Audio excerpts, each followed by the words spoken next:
and welcome to this week's broadcast. I am Ann LaFollette, and I'm a surface pattern designer and online coach. And this week, I want to talk to you about why it is really fun to mix in a live event in your year. And I have 5 reasons why it's really fun to go to a live event, and I want to tell you what those are. I am actually an introvert, and so I have not had a practice in the past of going to live events because I find them a little intimidating. And while I do like people, I would actually much prefer to stay home and just focus on my business and not have to mingle. However, I just came back from Amy Porterfield's entrepreneur experience that she holds in San Diego every year, and it's the second time I've gone, and it is my favorite event of the year. And I'm going to use it as an example of why live events can be amazing and the top 5 reasons that you may want to incorporate them into your planning as you think about either 2020 or even just the balance of the year. So reason number 1 is it gets you out of the house. And so for me in particular, and this may be appropriate for you as well, as an entrepreneur and also as an introvert, my entire business is done from my house. And while I do periodically try to go down to my co-working space maybe to kind of get out of the house, I don't go very far from home. And that totally works for me. But then periodically I figure that, I really do need to get out and meet new people. And I need to be able to refresh my well of creativity by actually meeting other creatives and learning about what they do. So reason number 1 to go to a live event is to get out of your own house. And I think that really is very important. Reason number 2 is you will learn new things. Amy Porterfield's event had the most amazing speakers. She had Jasmine Star, who is an Instagram guru and, more importantly, an internationally renowned photographer. You can check her out at Jasmine Star on Instagram. And she has a beautiful membership called Social Curator, where if you're a member of that, you get 30 or more photographs that she's taken every single month that you can use in your own social media channels. And she is an incredibly inspirational speaker. She's very vibrant and engaging on stage. And she also always does a deep dives kind of tutorial looking at different people's Instagram accounts and telling you what it is that you could be doing better. Rachel Hollis was a guest speaker this year, and her area of focus I thought was fabulous because she really dove into the things that can get us stuck. And her sort of top 3 things are the fact that we frequently play the comparison game. The second thing is that it's hard, and so we need to make sure that we keep going and that we're aware of the fact that it's going to be hard, but it's totally worth it. And then also the fact that we're really fearful of failure. And I actually did a blog post and a YouTube video several weeks ago about perseverance, and I'll put a link to it in the description below this video for you, but you might want to check that out as well. Stu McLaren was also on stage talking about memberships and how well memberships go with online courses. And I actually have both. I have a signature program called the Pattern Design Academy that's an 8-week program.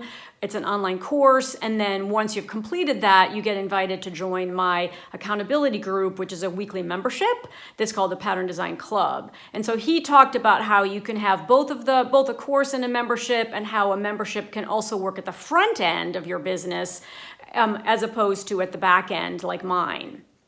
But he's a very dynamic speaker as well. And then, of course, Amy was there. And Amy always teaches from stage and has incredibly valuable content that she teaches from stage. And so that was actually the best part of the whole conference for me, was her presentations. So reason number 2 is you'll learn new things. Reason number 3 is you'll meet interesting people. Now, if you're an introvert like me, it can be difficult on the breaks to go and boldly introduce yourself to people that you don't know. So I have a couple of tricks that I'd like to share with you. And trick number 1 is to set yourself a goal and say, for example, on every break, I am going to go outside and mingle, and I'm going to introduce myself to 5 people. Now, 5 people might feel like a lot if you only have a 20-minute break or a half an hour break. However, when you're at large conferences, frequently people are mingling in small groups. So if you go up to a group of 2 or 3 people who are already talking to each other and just stand nearby, don't interrupt, but make it obvious that you want to join in on the conversation, and then wait for someone to pause so that you can then jump in and introduce yourself. Listen more than you talk, but then you can get introduced to all 3 or 4 of those people, and you only have to do that once or twice to meet your goal during the break. The other thing that I do that has really helped me remember who I've met is at large conferences, everybody has a lanyard with their name on it, and I make sure that I take a picture, not just of them, but of them holding their lanyard so that I know what they look like and the name that goes with them. So those are my kind of 2 tricks that I use to remember who it is that I've met when I go to large conferences. So reason number 3 is you're going to meet really interesting people. Now, reason number 4 is it gets you out of your normal routine. And this is a little bit similar to number 1 about getting out of your house, but it goes a little bit deeper. And what I mean by that is if you have to travel to a different city, you're going to be in a different airport, you're going to need to pack your bag, you're going to hopefully be able to take a little bit of time either before the conference or after the conference to visit that local area. And you're going to get just residual creativity or inspiration, or you're going to be exposed to different sights and sounds and smells and food. And that's just a really great way to refresh and refill your well of creativity.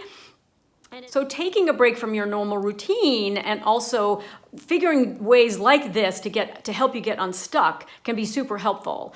I will also link below this video to my blog post about 5 ways to get unstuck, because getting out of your routine is definitely one of them, but there's several other great ideas for you to read there or watch there. Reason number 5 is it will spark new ideas.